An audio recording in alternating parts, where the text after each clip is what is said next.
Bem-vindos ao nosso Falando Nisso de hoje, nesse canal YouTube, com uma pergunta singela, né? M. Catalunha, Marta, sobre mudar de opinião. Dunker, conteúdos são sempre ricos.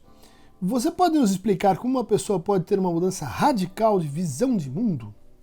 Ser consciente das pautas humanitárias, da história mundial, da insanidade das ditaduras, e mudar radicalmente, atirando tudo para quanto é lado, para pautas de extrema direita. Bom, pode acontecer também o contrário, né? E da direita para a esquerda. Mas a tua pergunta ela é muito interessante, porque, primeiro, ela mobiliza uma noção que está na psicanálise, né? Ainda que lateralmente, que é a ideia de visão de mundo, né? Weltanschauung, né? Anschauung é intuição em alemão, né? Welt é mundo. Então, se trata não exatamente, né, de uma visão, né, no sentido assim, de um olhar sobre o mundo, mas de uma visão que é interna e externa ao mesmo tempo, né? Uma intuição, vamos dizer assim, de uma totalidade. O Freud era crítico da ideia de que a psicanálise seria uma Weltanschauung, né? Seria uma visão de mundo. Ele dizia, olha, é uma visão de mundo que já está mais ou menos alinhada com a visão de mundo da ciência, né? O que não quer dizer que, então, ela é uma ciência com todas as evidências e etc. Mas a noção de visão de mundo ela tem sido renovada, né? Por várias tendências filosóficas, né? Os realismos críticos, a ontologia de objeto na estética, né? E também pela antropologia, né? O Vieira de Castro, mas também Descolar, Patrick Lemalinier, tem todo um trabalho, né, com a ideia de visão de mundo que mobiliza um conceito conexo que é o de cosmovisão, né? Cosmos é uma versão grega para falar de mundo. Como é que então operaria, se operaria essa você está colocando, né? Uma pessoa que pensa de um jeito e de repente ela pensa de um jeito diferente. Esse é um grande tema nas religiões, né? E veio do pensamento teológico para as psicologias, né? É o tema da conversão. Santo Agostinho tinha uma vida, sei lá, meio devassa, engajado com teorias maniqueístas, dualistas, né? Era um padre da igreja, né? Trabalhou na interpretação dos textos sagrados, o bispo de Hipona, né? Hipona na África, e num dado momento ele passa por uma reviravolta, né? Na sua visão de mundo, né? Ou seja, não é que ele não fosse religioso, mas algo acontece nesta relação entre o ponto de vista e o mundo, né? E uma ideia simples é considerar que nesse momento, o momento da conversão, ele até escreve uma biografia, veja como isso é indutora, né, de narrativas assim, testemunhais, autoficcionais, biográficas, né? O ponto em que isso acontece é sistematicamente quando a totalidade do mundo, né, que é vista como distante, que é vista como algo que está fora de mim, né? E eu, no meu mito moderno, né, assim, sou uma espécie de fotógrafo, né, sou uma espécie de filmador, que com os meus olhos, então ele vai capturando, né, o mundo que está lá. Um teórico da estética muito interessante chamado Crary, né, num livro chamado Teoria do Observador, mostra como isso é completamente falso, inclusive para a descoberta da fotografia do século XIX, né? O nascimento das vanguardas, impressionismo, né? Quer dizer, esse é um mito. Esse é um mito, porque... E os argumentos são bons, porque ele diz assim, olha, para começar, você tem dois olhos. Um olho, outro olho. Então, qual é o seu ponto de vista? É o desse olho? Da direita? Da esquerda? Qual é o ponto de vista? Não, é porque os dois têm uma coisa que aparece na tradição religiosa, sinópticos, né? Eles olham para o mesmo mundo e por isso eles não se percebem como diferentes, né? Ah, mas na verdade isso é uma ilusão, né? Uma ilusão criada pelo seu cérebro. Você está vendo coisas diferentes, múltiplas, e está se unificando isso tudo dentro de você, não é no mundo. Ou seja, quando é que acontece a mudança de opiniões? Né? Quando é que acontece a grande transformação? Que é conversão. Né? Vi Jesus, apareceu Deus para mim. Paulo no caminho de Damasco. De repente, estou perseguindo os cristãos e, bom, eu fiquei cego. Olha só esse momento ali da Atos dos Apóstolos, né, se não me engano. E eu fiquei cego e daí recupero, mas agora eu vejo de novo. Eu vejo um outro mundo. Eu vejo as coisas de maneira diferente. Então é como se esse truque, né, pelo qual a gente vê um mundo estático, pelo qual a gente se imagina fora do mundo, pelo qual a gente se imagina assim no alto da montanha, só tendo opiniões sobre as coisas passivamente, né, aos seus olhos. Né? Isso é extremamente assim problemático do ponto de vista científico. Né? Porque experimenta fazer assim e assim, assim e assim. O que acontece? O mundo está mexendo. Não, é você que está mexendo. Chama paralaxe. O que acontece? Você acha que o mundo está unificado, mas tem uma mácula, tem um ponto cego, né? Que justamente porque esse cego organiza a sua visão e te impede de perceber que a sua visão é bífida, né? Ela é múltipla. Para começar, ela é afetada por outros sentidos, né? Sinestesias, o que você escuta. Para ir em frente, você tem todos os problemas da teoria da percepção, né? A curva logarítmica de Fechner, né? Em que vai aumentando o estímulo, de repente você não vê mais, você não vê proporcionalmente, né, o brilho à intensidade. Tem um ajuste, uma curva, né? Então, os exemplos são muitos, desde Descartes, né? Bom, a Lua é pequena, mas no fundo ela é grande, porque você está vendo o quê? Imagens. Né? O momento de transformação, tão importante para a gente que lida com clínica, mas também com política, né? Acontece quando há uma espécie de dobradura. Né? O mundo que está ali organizado aos seus pés, você observando, e ele se comunica com você, com a sua posição de sujeito. Né? Por que e como que ele faz isso? Através de pequenas perturbações, em geral, perceptivas. Você viu lá aquele filme, o Matrix, né? Que é um filme sobre visões, cosmologias. Né? Tem a Matrix, tem a fora da Matrix. Quando é que eles passam de um mundo para outro? Quando é que eles sabem que tem algum problema? Né? Toca o telefone e você vai de um para o outro. Mas quando uma repetição acontece igualzinho. O gato preto passa 2 vezes igualzinho. Você diz, opa, isso não está no mundo. O mundo não é geométrico. O mundo não admite repetições perfeitas. Porque as repetições são feitas por Gemo myself. Né? Nós é que vemos padrões. Será que eles estão no mundo? Ah, não, mas se você usar matemática, você vai ver que os padrões estão no mundo. Mas não existem retas da natureza. Ou existem. Né? A matemática é uma representação do mundo natural. Não é? Voltando. Né? Essa teoria do Lacan, no seminário 13, no seminário 12, bem interessante, ele desenvolve isso a partir das meninas do Velázquez. Você acha que está vendo, mas você está sendo visto. Você acha que você tem um ponto de vista que cria o objeto, mas o objeto cria o ponto de vista também. Ah, é verdade. Ou seja, então quando é que acontece a mudança? Quando esse objeto, né, que está ali fora, né, que é estranho, que é distante de você, ele aparece vindo de dentro. Né? Por isso, tantas conversões, tantas transformações radicais, tantas radicalizações, né? Elas apelam, ou elas estão marcadas, né, pela retórica do brilho, né? Do insight, conceito que vai reaparecer lá na psicanálise. Saí de uma sessão, tive um insight, caiu a ficha. Cair a ficha é semelhante a sofrer uma pequena transformação. Quando é que cai um conjunto de fichas? Né? Que era o que você punha no orelhão para falar com os outros. Olha lá, comunicação entre mundos. Né? Tem o mundo de lá, tem o mundo de cá. Mas, de repente, algo do mundo de lá aparece no mundo de cá. Daí a importância do conceito de unheimlich, de estranho familiar, de familiar estranho. E que é um processo que você vai dizer cognitivo-afetivo. As duas coisas. É cognitivo-afetivo e perceptivo. Né? E vamos dizer assim, corporal. Né? Porque, e justamente isso é uma marcação muito interessante, é como se quando a gente se transformasse, o tempo muda.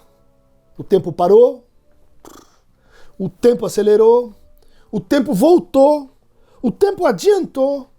Né? É claro que isso são ilusões. Né?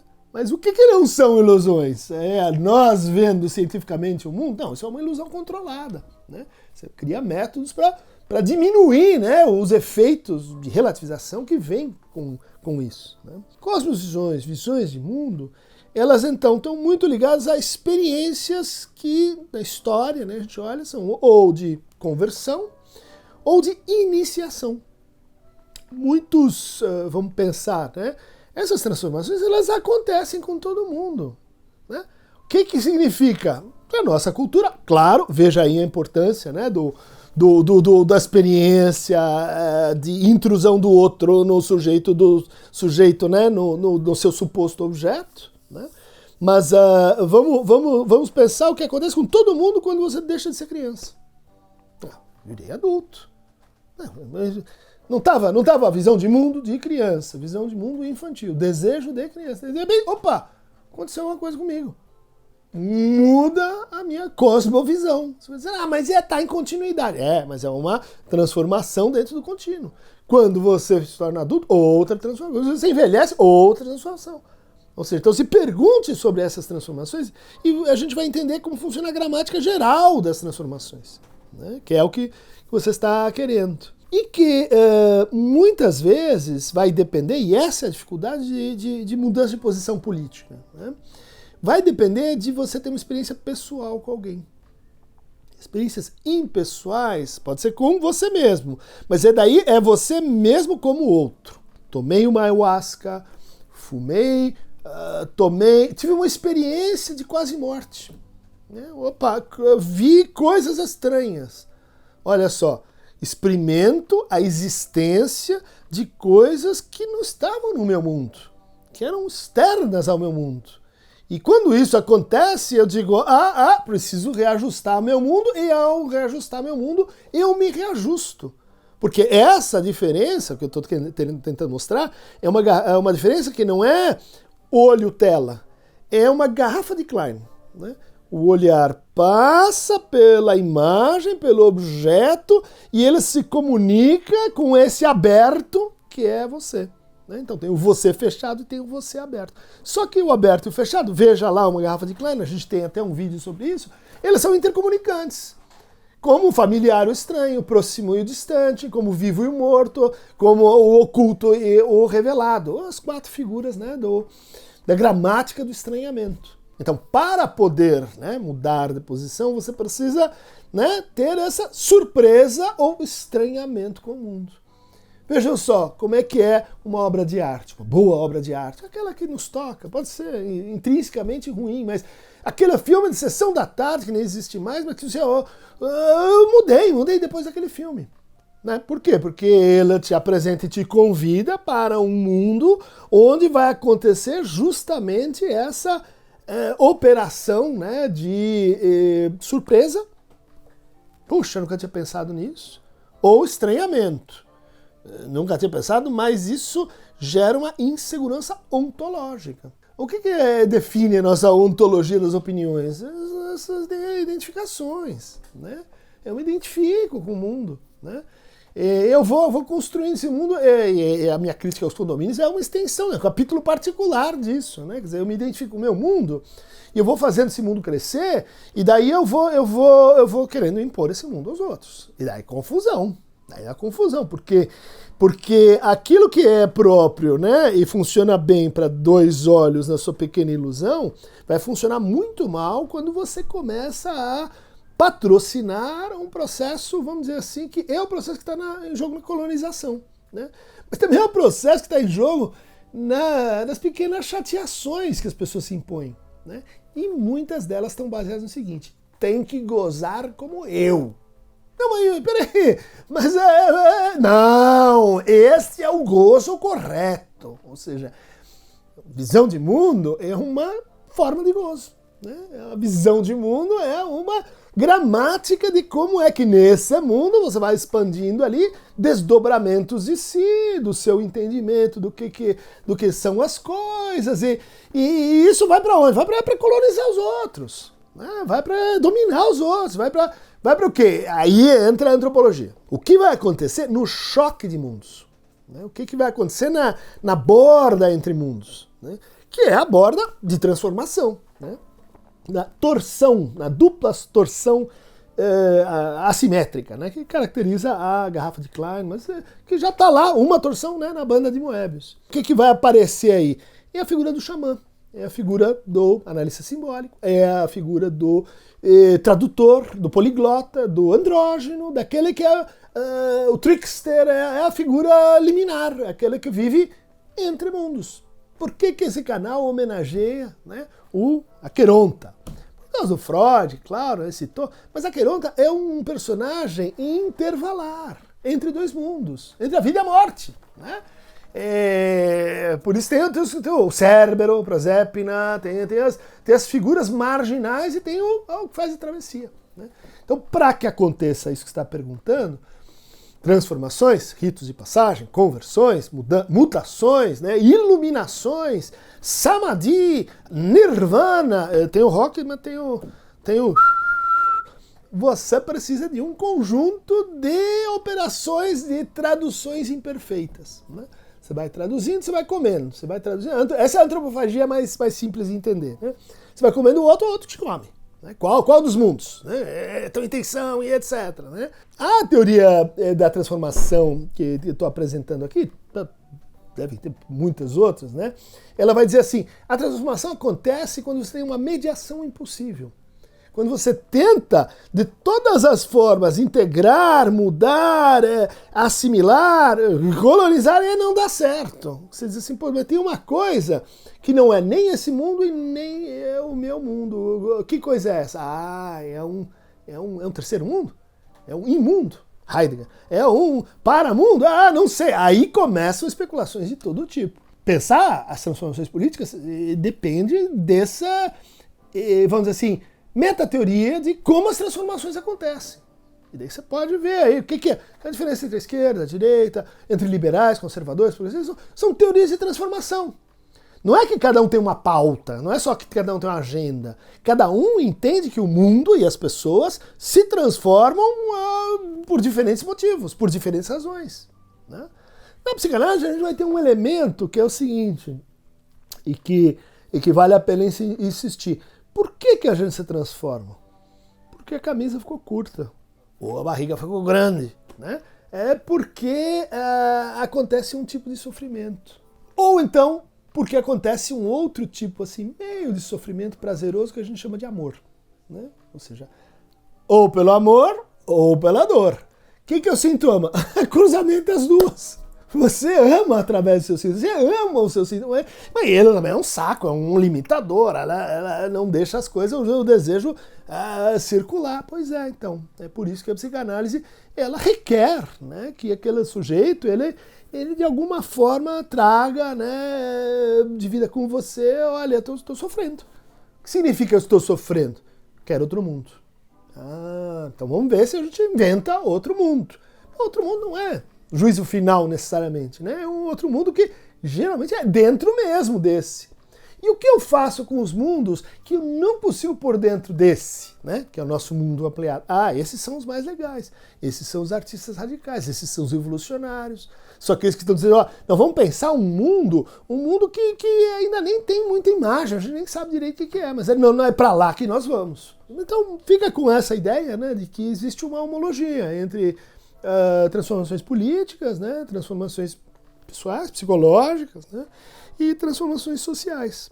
Né? É por isso que eu me interesso pela filosofia política, pela teoria política, né, me interesso pela antropologia também, né, porque, no fundo, isso devia ser assim um campo, né, fundamental para tudo que a gente faz. A gente ajuda as pessoas, olha lá, a se transformarem. Duas teorias diferentes. Como é que a educação imagina a transformação? Eu tenho saber, você não tem, então eu vou te transformar. Transformação colonizadora. Entre as teorias de transformação, você tem choque político. Né? E daí vai aparecer o quê? Teorias sobre esse choque político. Ou seja, teorias sobre o choque, as colisões entre mundos. Bom, eu acho que boas teorias, elas não são só ampliação de um mundo, mas elas versam sobre a diferença que existe entre os mundos, né? A concorrência, a predação, a disputa, né? E é isso que está muito em falta, né? Eu lembro de um ministro da Rainha Vitória, né? Nada mais visão de mundo, todo mundo, do que um império onde o sol nunca se põe, né? Chamava-se Disraeli, né?